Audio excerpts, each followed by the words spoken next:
Welcome to another podcast. In this episode, we're going to be taking a look at Bernoulli equations. They are one of the equation types that involve a substitution. So as you're working on the homework, there are two different substitution problems on there, and Bernoulli equations are one of those.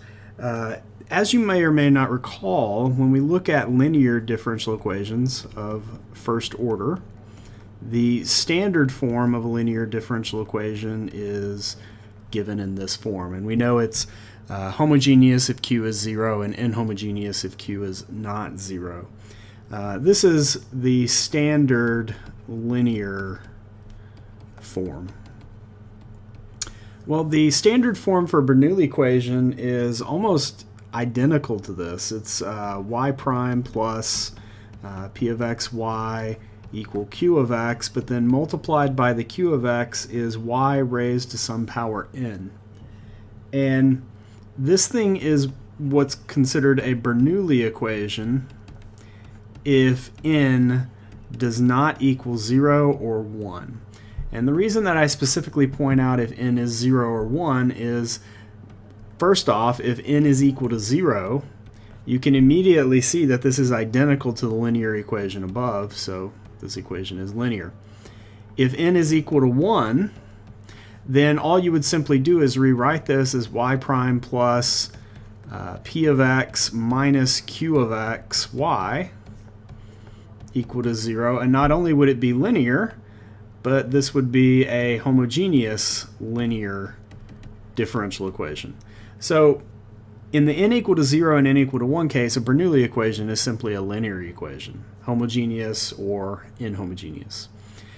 But if we have other values of n, including n could be positive or negative here, but if we have other integer values of n, then the Bernoulli substitution that we're about to look at is a good way of solving this type of differential equation. So the substitution that's needed here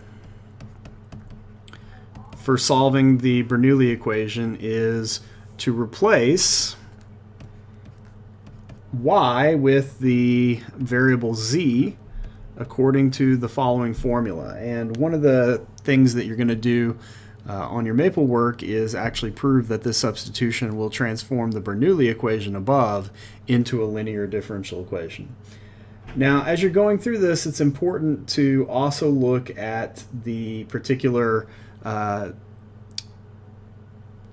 derivatives and things like that that'll wind up being a part of the problem. So I think just a simple example would be the best way to get started here. But this substitution will transform the Bernoulli equation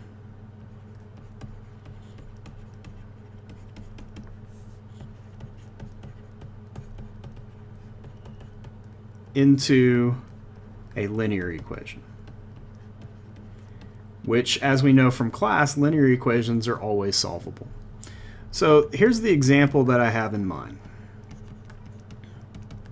We're going to take a look at the equation 2x y times y prime equal 4x squared plus 3y squared. All right, now I'm going to start by writing this in the form that we see it above, just so we can identify what the value of n, the power, should be.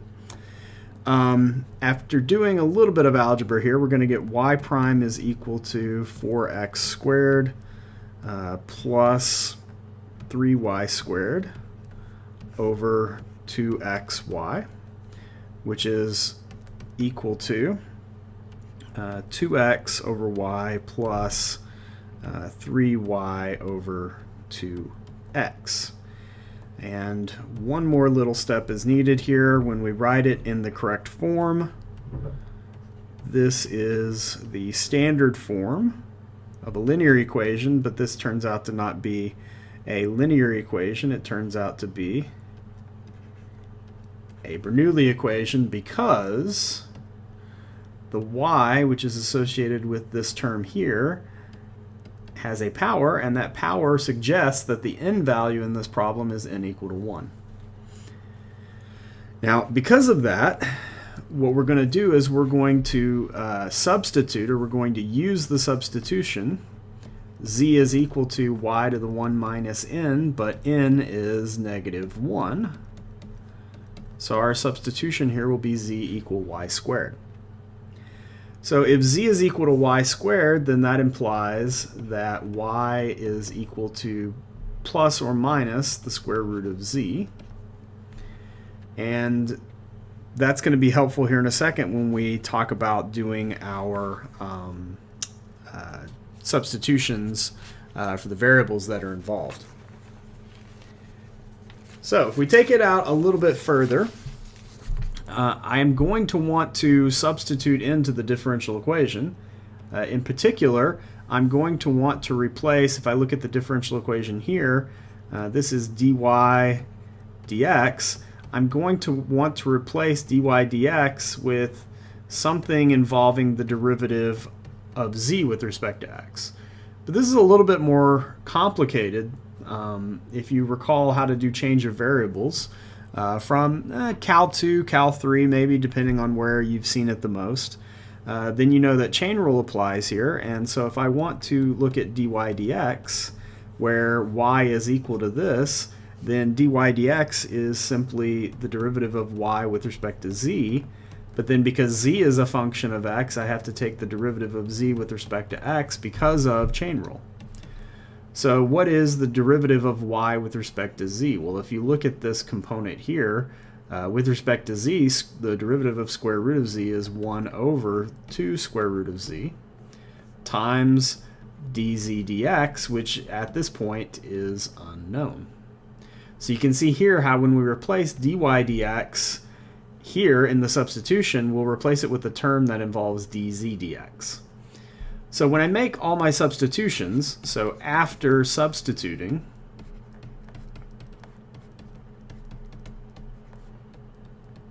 the differential equation becomes 1 over 2 square root z dz dx. I've replaced the dy dx, or y prime here, with this piece that we just figured out. And then I have minus 3 over 2x, but the y has been replaced with y is square root of z.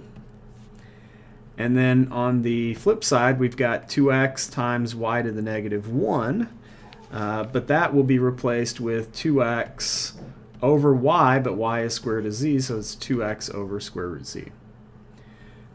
I think the obvious thing to do here is to multiply through by, we're going to multiply through by 2 square root z. That's where our multiplication is going to take place. And when we do that, we get dz dx. Multiplying by 2 square root z here is going to give us a 3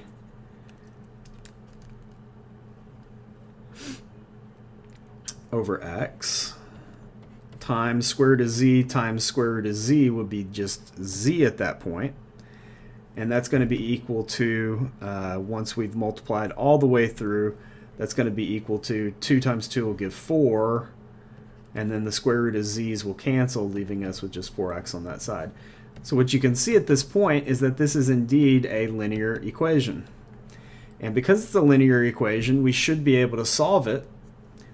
If you recall our discussions of integrating factors in class, we know that the integrating factor here is e to the integral of minus 3 over x dx, which turns out to be x to the negative 3, or 1 over x cubed. So if I multiply through this linear equation by that integrating factor, I will obtain, the left-hand side will collapse down to the integrating factor times the variable, which is z in this case. And if I multiply 4x by 1 over x cubed, then I get 4 over x squared.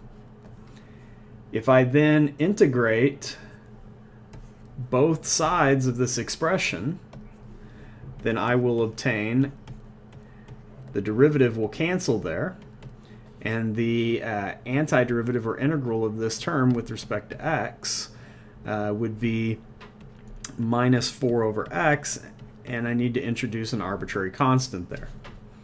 Carry it out just a bit further, solving for z. If I multiply through by x cubed, I will get minus 4x squared plus cx cubed. And as a final step, I need to return the differential equation to be in terms of y. Y was the original dependent variable, but I know that z is y squared from here. So z is y squared, which means y squared equals minus 4x squared plus cx cubed. And you can leave it in this implicit form if you like, or you could say y is plus or minus the square root of that. But this is indeed our solution. So the step going from the previous step down to here is what we call a back substitute. So we back substituted to get z back in terms of y. But this is basically the essential steps involved in any Bernoulli equation substitution.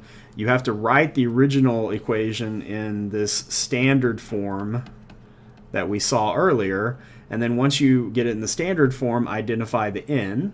Once you know the n, you can tell me what the appropriate substitution is. So this is the Bernoulli substitution with n equal to -1. And then once you have the substitution, you're going to do a whole lot of chain rule to do a change of variables. And after performing the change of variables, what you should note is that you wind up with a linear equation. And at this point, we should be able to solve linear equations using integrating factor method. At the very end, you'll back substitute. So this has been the basic introduction to the Bernoulli equation substitution and solution method. Thank you for watching.